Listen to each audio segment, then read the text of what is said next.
According to the palace, Princess Anne will assume all of Camilla's official state responsibilities as of right now. In all honesty, the manner this transpired is far more illuminating than the news itself. This wasn't a health-related setback or a scheduling conflict. This was a direct result of something that took place behind closed doors several weeks prior, and the fact that Charles personally approved it speaks volumes about the severity of the breach of trust. Now, since this timeline is truly bizarre, let's dissect exactly what transpired. Without uttering a word, Charles placed the final announcement flat against his desk after reading it by himself. The king realized this wasn't just a diary modification, which is why that silence is important. The primary tasks carried out for the crown are known as official state duties. We are referring to interactions with the sovereign, diplomatic receptions, patronage visits, and ceremonial appearances. Charles wasn't asking his sister to fill up a few gaps in the schedule by allowing this transfer. He was giving her a whole role that had come to be associated with his wife. A top courtier confirmed it to Camilla just before the palace announcement was made public. She refrained from arguing. She didn't speak out. The queen consort only inquired as to whether Charles had personally approved each and every word. She reportedly tightened her look when the response was affirmative. Not only was she losing engagements, she was being informed that the guy with whom she had battled for decades to be accepted had personally approved her dismissal from the same responsibilities that demonstrated her suitability. She was called in without fanfare and given a sealed briefing folder. When the princess opened it, she saw that her name appeared on the updated calendar for diplomatic meetings, memorials, patronage visits, and receptions. In order to avoid any gaps in royal service, the palace presented this as an emergency reorganization. However, the preparation exposed something far colder. Long before Camilla was officially notified, this decision had been developing. The threat was carried by one line in particular. Until the sovereign decided otherwise, the transfer would stay in effect. To put it simply, Charles would be the only one to determine whether his wife ever regained those responsibilities. After pausing over that sentence, Anne looked at the first engagement that was inside her purview. Camilla had spent months organizing this significant state reception, which included a welcoming address she wrote herself. Despite closing the folder, Anne did not feel triumphant. As her brother's marriage strained under his own signature, she felt the burden of replacing another woman. Camilla realized that the celebration intended to validate her status would instead present Anne as the focal point of the monarchy's responsibilities. However, the palace had to face the unpleasant reality that this was more than just a transfer of responsibilities before Anne could take on that role. Royal survival, marriage, and allegiance collided. Princess Anne and Camilla appeared to the public to be in entirely separate spheres of royal life. One was renowned for his unwavering commitment, while the other stood with the king during decades of scandal. However, there was a much more delicate balance hidden beneath the polite grins. The obligations being transferred were more than just calendar appointments, now that the balance had been upset. They stood for closeness to the crown, prestige, and trust. At her own desk, Anne examined the updated itinerary and felt no victory. The princess became the person the palace trusted whenever stability started to falter because of her reputation for discipline, punctuality, and uncomplaining service. However, the weight of this job was completely different. She wasn't filling a void. Every successful appearance may be interpreted as evidence that the queen consort had been replaced because she was taking on responsibilities that had become an integral part of Camilla's public persona. Camilla carefully took out the handwritten speech she had prepared weeks before from the reception packet. After years of opposition and criticism, she had drafted every word of that welcome with Charles in mind, hoping the occasion would solidify her position next to him. A state role entailed speaking on behalf of the monarchy at formal events, diplomatic gatherings, and public appearances. Losing that position means losing more than just a timetable. It meant witnessing the most obvious sign of her acceptance go into the hands of another woman. As Anne opened the next page, she saw names she had not anticipated. A senior assistant came in and told her that a number of domestic employees had already been moved to accommodate the increased workload. The private secretary's advisors and planners who oversee a royal figure's formal duties are known as household staff. Their move was accepted. The reorganization had far-reaching effects. There was no temporary replacement being prepared by the palace. It was establishing a new authority center around Anne. Moments afterward, Camilla realized the more profound loss. She was no longer able to access some diplomatic briefing papers that were prepared for talks with foreign officials. She instantly understood the message as she gazed at the vacant area where the files usually rested. Charles had separated her from the private machinery of royal power, in addition to removing her public appearances. A communication from her brother asking for a private meeting made Anne feel more under pressure. In an effort to limit the harm before animosity turned into an open confrontation, Charles had also called his wife separately. Camilla, however, declined. She declared that she would not go into the room until the king described the precise circumstances that had caused him to act so abruptly. Because of her rejection, the palace was obliged to revisit the one ceremony where a personal dispute turned into a dead end. The announcement was not the start of the crisis. 3 weeks prior, it all started under the polished formality of a diplomatic ceremony, where a single decision taken without the king's consent, one changed seating card, and one private objection converted tension into open mistrust. Everyone in the room kept grinning, but behind closed doors, Charles realized that a line had been crossed, and Anne saw it happen. Just minutes before the Commonwealth Service of Renewal was scheduled to start, Anne saw the updated card. During the core presentation, the princess was relocated from her position next to her brother and positioned behind 2 less senior representatives. Changing the order of precedence is never a harmless detail, because it is the official ranking that determines each royal figure's position during ceremonial events.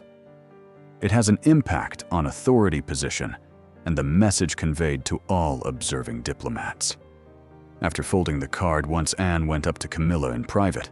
Even as the insult weighed heavily between them, she queried in a quiet voice if the alteration had been intentional. It was not refuted by the queen consort. Her response, which made the implication brutally obvious, was that the monarchy must first reflect the king's household. Anne was being pushed aside because her intimacy with Charles had turned into a danger, not because of formalities. Camilla refused to back down, although the choice was riskier than she acknowledged. Because Anne was spearheading the unveiling of a new Commonwealth effort, the authorized arrangement had placed her next to the king.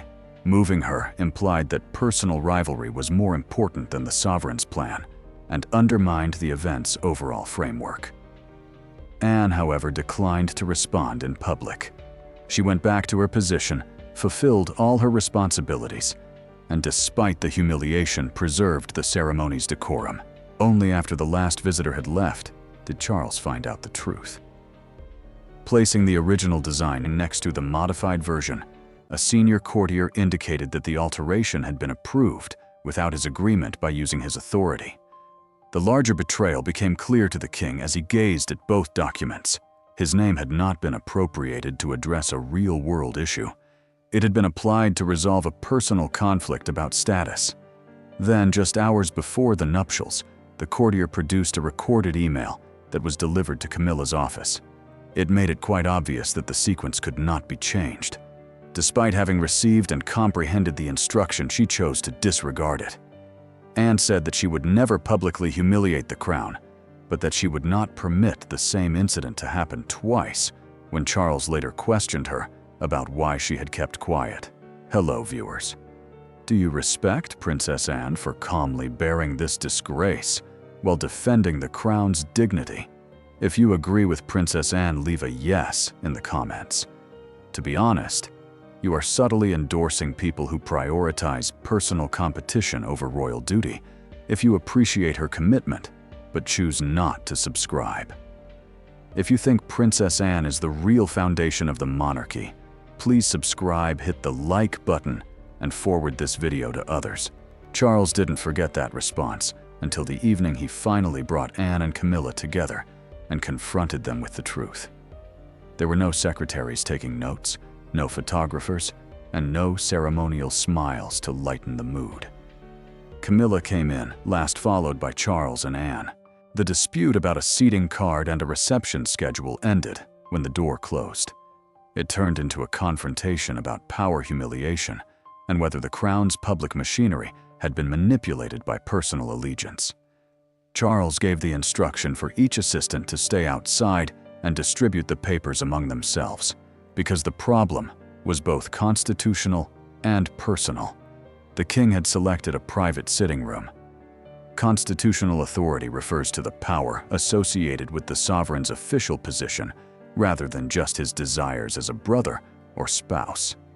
The email that had used his name to approve a change, he never accepted the ceremonial plan, and the ignored warning were all on the table. Camilla was the first to speak. The queen consort maintained that she had taken action to uphold the dignity of the sovereign's household, contending that those closest to Charles ought to be at the heart of royal affairs. She argued the palace could not continue to accommodate one woman's pride and accused Anne of taking every change as a personal injury. She maintained control over her voice, but it was impossible to conceal the rage behind it. Without lifting hers, Anne responded. The princess claimed that her position had never been the subject of the insult. It concerned the unapproved use of the king's power. One arrangement had been approved by Charles, but another had been imposed in his name. She made the charge clear while staring straight at Camilla. Everyone in the room was aware that private insecurity had taken precedence over public obligation. The question that neither woman could avoid was posed by Charles. Had Camilla been aware that the amended order had previously been turned down? Then there was silence. Then she acknowledged that she had noticed the warning, but she thought her husband would agree with the choice after the ceremony. Denial was less powerful than confession. The command had not been misinterpreted by her. She had decided to disregard it. Charles took off his spectacles and placed them next to the documents. The king then disclosed that a draft emergency transfer of duties had already been completed. Such an order is a written directive that immediately transfers official duties from one royal figure to another. Camilla's face quickly transformed.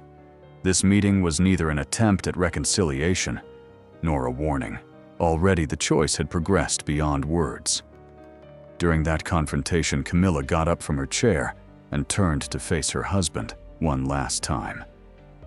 "Signing the order will do more than weaken my position," she informed Charles. "It would show who was actually in charge of the palace and who had already determined that Anne was the better option."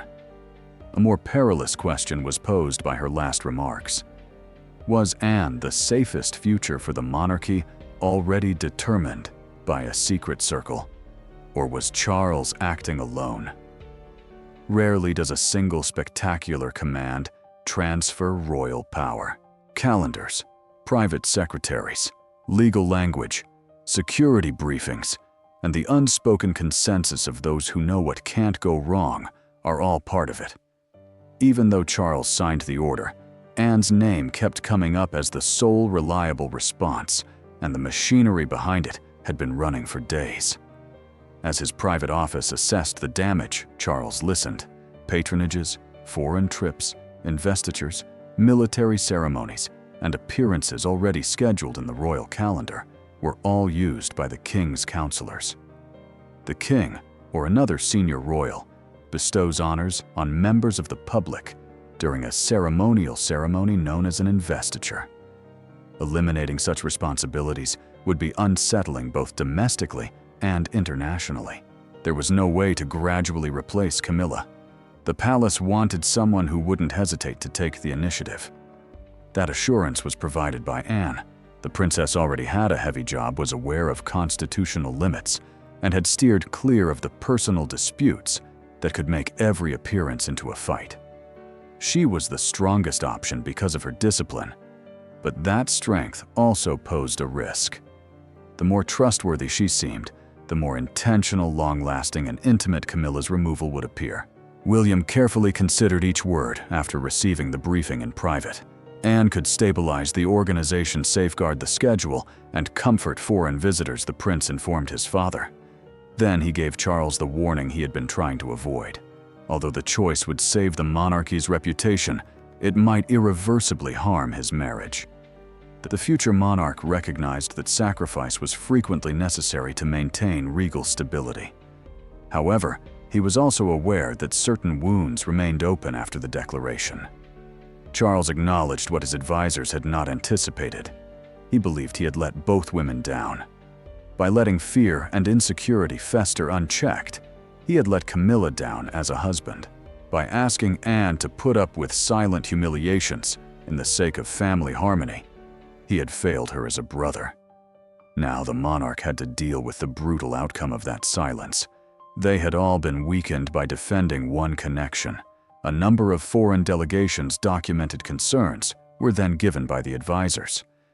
Their written reports detailed last-minute adjustments, modified guest schedules, and directives from Camilla's office that went against authorized plans. The disagreement over the ceremony had not been unique.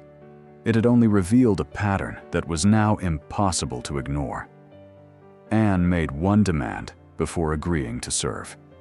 There was no indication that she had applied for, sought, or campaigned for the position. It was duty, not victory, that she would accept. The updated list was distributed before sunrise, and one receiver forwarded it to Camilla's home right away. By dawn, the decision had left the room in which it was made, and Camilla started to demolish the life that had been constructed around her official role. A harsh headline or a public declaration were hardly the most devastating indication of lost authority. The calendar was blank, with Anne's name taking the place of Camilla's that had been on it for months. Briefings were eliminated, speeches were rearranged, and familiar employees were redirected. Camilla had to watch the monarchy go on without her for the first time since she had taken center stage in royal life. As guest lists, speech drafts, transportation plans, and briefing books were taken from Camilla's office, she sat with her private secretary.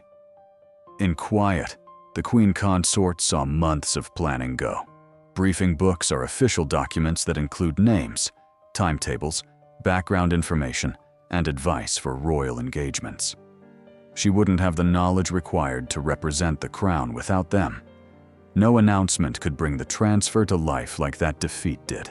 Camilla moved her finger over the appointments that were crossed out. The state reception, a military remembrance, a hospital visit, and a diplomatic luncheon had all been promptly rescheduled.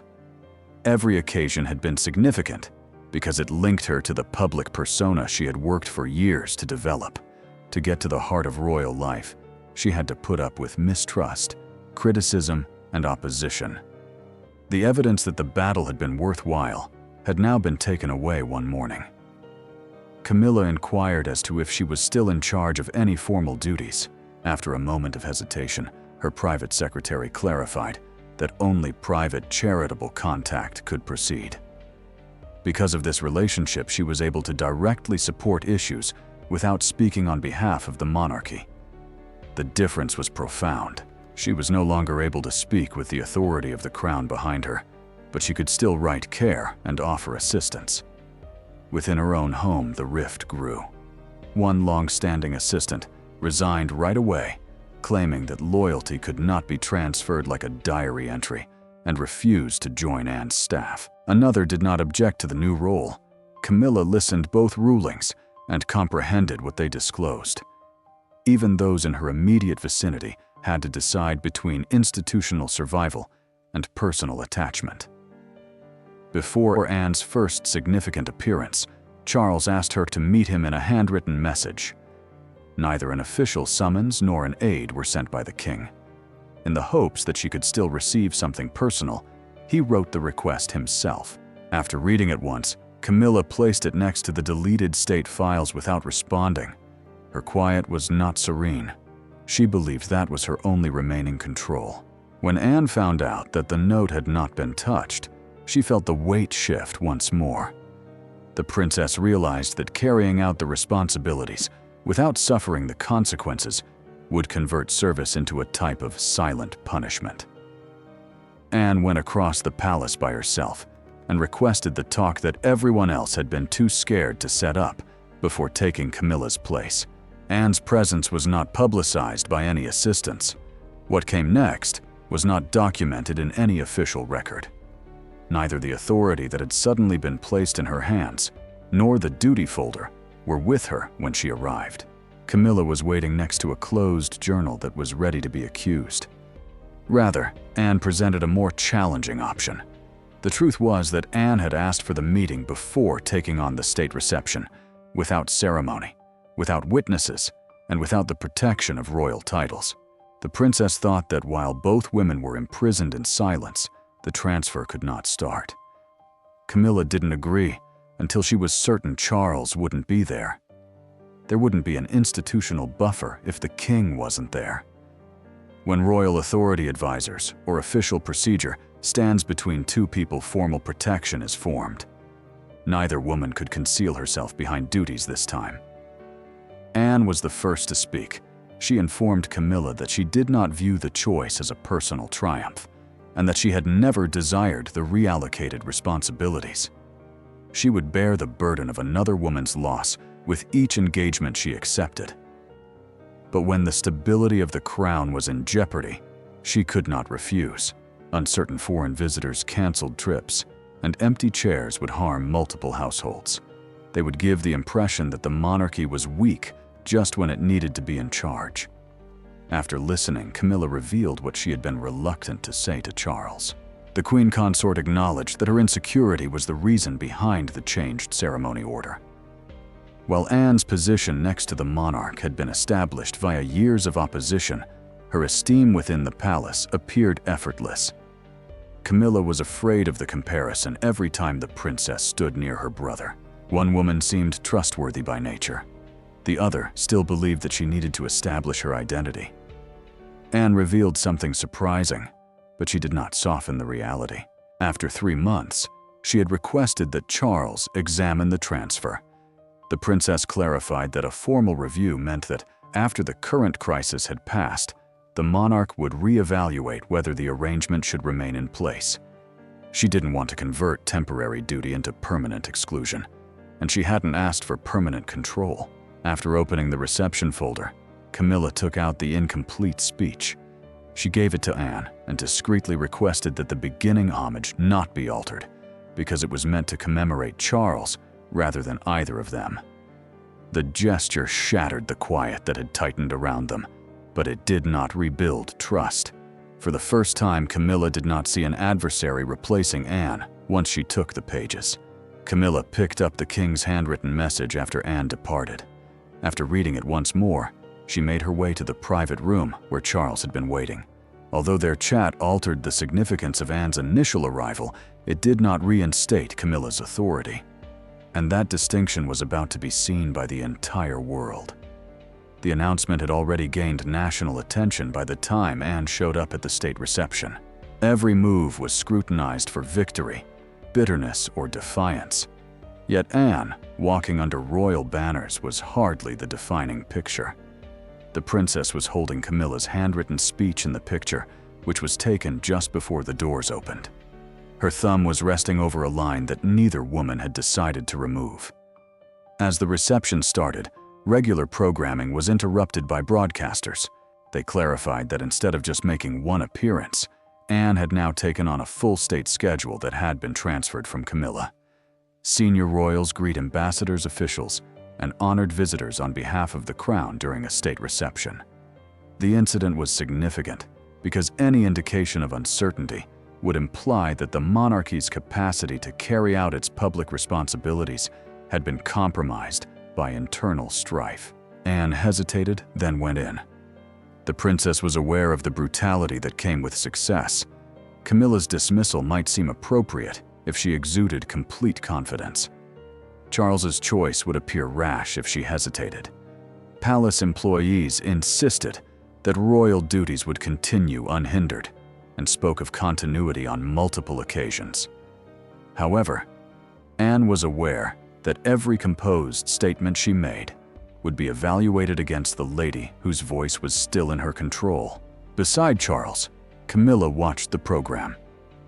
As Anne started the homage she had written for the king, the queen consort's reluctant pride gave way to grief. She no longer had the right to speak, yet her words continued to serve the crown. Charles said nothing, but kept a careful eye on his wife. He could see that Anne had refused to erase her, and he could see that the moment was painful. Before the reception was even over, the picture went viral. It was positioned beneath the title, "The Duty Passes," but the words remain on the top page of a national newspaper. The public's attitude was altered by the image. Anne didn't seem to be enjoying a win anymore. She seemed to be bearing responsibility while maintaining the woman's lost dignity. A gathering gathered under the balcony outside Buckingham Palace. A woman raised a homemade placard that said, "Service without revenge." The words were repeated by others. Cameras pivoted to face them. Instead of Camilla's fall, the people had discovered their symbol in Anne's refusal to allow that fall to be a source of shame. Following the reception, Charles received one last note. Camilla was eager to see him. The king realized that the next discussion would determine whether her dismissal was a punishment or the start of a new career. Anne had been judged by the public, but only Charles and Camilla could determine what would happen to their marriage and what Anne's dismissal would ultimately entail. The crisis's ultimate meaning was determined away from cameras. With no statement ready and no consultants waiting to mold their words, Charles and Camilla sat across from one another. There would be no resumption of the tasks. Anne would keep carrying them, but the discussion that ensued turned the choice from a public rejection into a difficult boundary that preserved the monarchy while making everyone pay the price. Charles didn't use formal language when he spoke, since consistency, trust, and clear authority now had to take precedence over personal comfort. The king confirmed that Anne would keep all transferred state duties for the foreseeable future. Speaking and appearing on behalf of the monarchy at formal events, diplomatic meetings, and national gatherings is known as state representation. Returning those duties too soon would undermine the ruling and imply that royal authority may be disregarded without long-term repercussions. Camilla paid attention till he was done. The queen consort would no longer oversee the official program that had put her at the heart of public duties, but she would still be by her husband's side in private family life and attend a few personal events. She acknowledged that losing the timetable was similar to losing the last indication that their arduous battle had been acknowledged. The monarchy had finally granted her a prominent position, so years of criticism had looked worthwhile. Charles did not ignore the agony now that the emblem was gone. He refused to change the order, even though he admitted that the loss was genuine. Then the king acknowledged his own shortcomings. Because of his quiet, Camilla and Anne's unease had grown to the point where rivalry weighed on every little change. He had maintained a momentary state of tranquility while allowing trust to erode beneath it by not establishing clear boundaries earlier. Later that night, Anne got a handwritten message. Only 2 sentences were discovered by the princess. Camilla agreed not to meddle again and urged her to safeguard the charitable causes associated with the transferred post. There was no attempt to regain control or a desire for recognition in the message. It was the first indication that resistance had given way to acceptance. Anne kept those reasons in the updated timetable. For no other reason than that power had shifted, she refused to destroy the work. The ruling demonstrated that accepting accountability did not necessitate degrading the woman who had previously held it. Duty could be strict without turning into cruelty. Charles's desired monarchy was made most evident by the transfer. Private life may be shaped by affection, but official trust had to be earned, safeguarded, and never borrowed without permission. The monarchy did not celebrate a winner when Anne moved forward and Camilla retreated. It survived because 3 injured individuals came to the realization that duty without trust is merely ceremonial. Yet duty led by accountability can still safeguard the crown. Hello viewers, please leave a remark if you agree that King Charles took the difficult decision to assign Camilla's responsibilities to Anne in order to prioritize accountability over personal fondness. Now subscribe, like, and share this video. Anyone who agrees with the King's unwavering position but continues to observe without subscribing is abandoning the monarchy without the popular support these tough choices need. The startling specifics of what actually transpired at Princess Anne and Camilla's private encounter, which took place just hours before the state reception, will be revealed in our next video.